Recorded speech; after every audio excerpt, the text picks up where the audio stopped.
Baik, bismillahirrahmanirrahim. Assalamualaikum warahmatullahi wabarakatuh. Innalhamdulillah wa syukurillah. Puji syukur kepada Allah Subhanahu wa taala.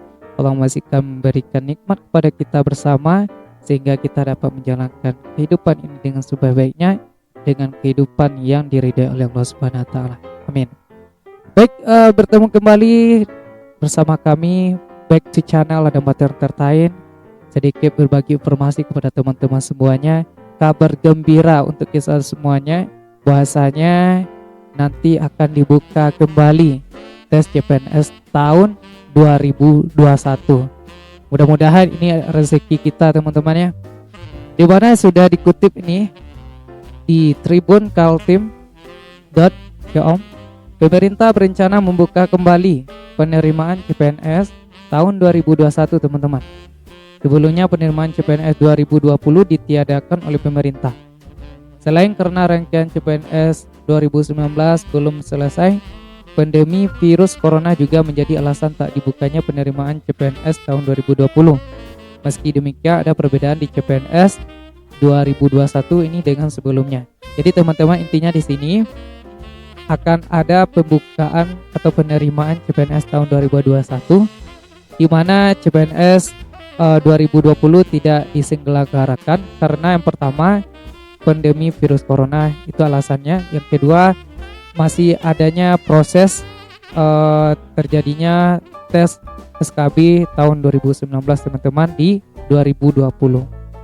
Kemudian adanya perbedaan teman-teman di CPNS 2021 ini dengan sebelumnya, mungkin dalam formasinya yang berbeda atau dalam tesnya berbeda. Kita juga masih menunggu informasi seperti ini. Nanti kalau ada informasinya nanti saya sampaikan teman-teman ya. Selanjutnya, mulai tahun 2019 kemarin, fokus pemerintah kan adalah pembangunan sumber daya manusia (SDM). Itu sesuai dengan arahan Presiden Joko Widodo. Oleh karena itu, prioritas rekrutmen CPNS kali ini untuk memenuhi kebutuhan SDM di bidang pendidikan, kesehatan, dan tenaga teknis atau profesional lainnya. Rekrutmen CPNS 2019 juga mengutamakan prinsip zero ground, yakni menggantikan jumlah PNS yang pensiun dikecualikan bagi tenaga pendidikan dan kesehatan. Cahyo mengimbau kepada para calon pelamar untuk berhati-hati terhadap kemungkinan terjadinya penipuan yang berkaitan dengan proses penerimaan CPNS. Jadi teman-teman, intinya di sini teman-teman, waktu itu tahun 2019 fokus pemerintah kan bagian SDM teman-teman ya, kebutuhan SDM di bidang pendidikan, kesehatan, dan tenaga teknik. Jadi untuk tahun 2021 yang paling banyak formasinya nanti itu adalah bagian tenaga pendidik dan kesehatan teman-teman. Untuk itu persiapkan diri bagi teman-teman yang dalam bidang kesehatan dan juga pendidikan teman-teman ya. Dan berhati-hati juga terhadap informasi-informasi yang kurang tidak bertanggung jawab lah intinya teman-teman, karena banyaknya terjadinya penipuan yang berkaitan dengan proses penerimaan CPNS. Kemudian teman-teman, pemerintah melalui Menteri Pendayagunaan ASN Reformasi Birokrasi Menpan RB Cahyo Kumolo mengatakan seleksi CPNS akan buka kembali pada 2021. Meskipun tes CPNS akan digelar kembali, namun formasi yang dibuka di tiap instansi yang memiliki kualitas terbatas teman-teman. Jadi teman-teman, meskipun yang akan membukanya tes CPNS tahun 2021 tetapi kuotanya terbatas. Paling banyak itu adalah bagian bidang pendidikan dan juga kesehatan teman-teman. Tetapi tidak kemungkinan nanti ada bukanya kembali formasi-formasi lain selain bidang pendidikan dan juga kesehatan teman-teman. Yang mana bidang pendidikan dan kesehatan yang merupakan jumlah formasi yang paling banyak. Jumlah formasi yang disiapkan untuk bidang pendidikan nanti berjumlah 65.357 dan bidang kesehatan sebanyak 34.038 formasi teman-teman. Sedangkan untuk jabatan fungsional disiapkan formasi sebanyak 31.912. Adapun untuk pelaksanaan teknis dibuka 20.903 formasi. Jadi masih buka juga untuk formasi lainnya, tetapi sedikit teman-teman dibandingkan bidang kesehatan dan pendidikan. ya. Kemudian disinggung soal keamanan soal-soal untuk tes SKD nanti. Setiawan menyatakan bahwa bank soal telah dienkripsikan atau dirahasiakan oleh Badan Cyber dan Sandi Negara atau BSSN. Kemudian teman-teman, secara proses menurut Prayono mengungkapkan pelaksanaan tes CPNS 2021 kurang lebih hampir sama seperti seksi sebelumnya, teman-teman. Adapun dalam penerimaan CPNS sebelumnya, peserta harus melalui tahapan seperti pendaftaran, SKD yang digelar oleh BKN hingga SKB yang dilaksanakan di masing-masing instansi setuju. Jadi prosesnya hampir sama dengan sebelumnya, tapi nanti ada sedikit perbedaan nanti di tes CPNS 2021.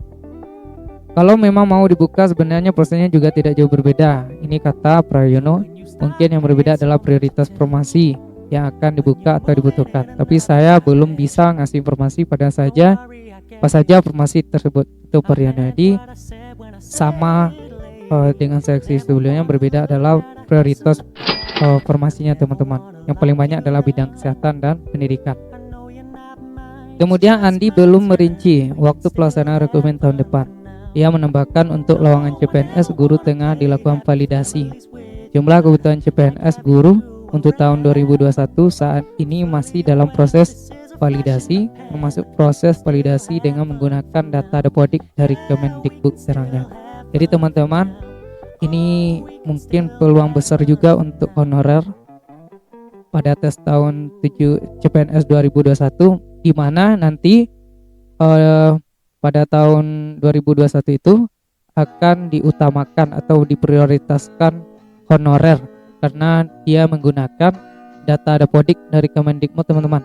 Jadi persiapkan diri teman-teman bagi yang honor, ya, persiapkan diri untuk menghadapi tes CPNS tahun 2021. Kemudian proses ini akan mempertimbangkan kebutuhan untuk pembangunan nasional dan kebutuhan daerah serta hasil evaluasi atas dampak pandemi COVID-19 ini. Untuk itu pengadaan formasi ASN saat ini diprioritaskan pada tenaga pendidikan, tenaga kesehatan, dan teknologis. Ini teman-teman ya. Selanjutnya juga dibuka peluang untuk tenaga honorer untuk diangkat menjadi PNS. Apakah ini melalui tes teman-teman ataukah langsung diangkat menjadi PNS? Tunggu informasi berikutnya. Kemudian beberapa syarat yang harus dipenuhi bagi tenaga honorer yang ingin mendaftar CPNS, diantaranya minimum pendidikan dan usianya. Yang pertama, pendidikan minimal itu untuk guru adalah S1, usia maksimal 35 tahun, itu sama dengan yang dulu-dulunya teman. Kalau guru harus S1, kalau bidan itu D3. Kemudian syaratnya usia paling rendah 20 tahun dan paling tinggi 1 tahun sebelum batas usia tertentu pada jabatan yang akan dilamar sesuai dengan ketentuan peraturan perundang-undangan. Kemudian ini ada syaratnya, ini sesuai dengan syarat yang sebelumnya teman-teman. Selanjutnya ini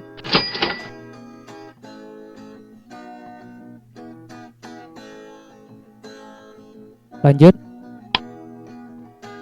sehat jasmani rohani sesuai dengan persyaratan jabatan dilamar dan peserta lain sesuai kebutuhan jabatan yang ditetapkan oleh pejabat pembina kepegawaian PPK.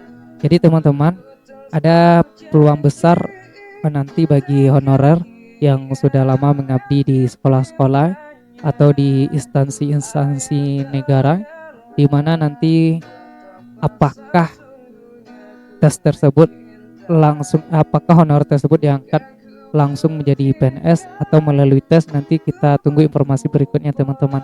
Mudah-mudahan kita harapkan yang honorer yang ada di sekolah maupun instansi negara mudah-mudahan langsung diangkat menjadi PNS teman-teman. Amin amin ya robbal alamin. Dan kita harapkan semuanya yang akan mengabdi pada negara, mudah-mudahan semoga kita diangkat menjadi PNS. Nah, mari kita persiapkan diri untuk tes CPNS tahun 2021. Ya, mungkin itulah informasi yang bisa saya sampaikan. Mudah-mudahan bermanfaat. Wabillahi taufiq wal hidayah. Assalamualaikum warahmatullahi wabarakatuh.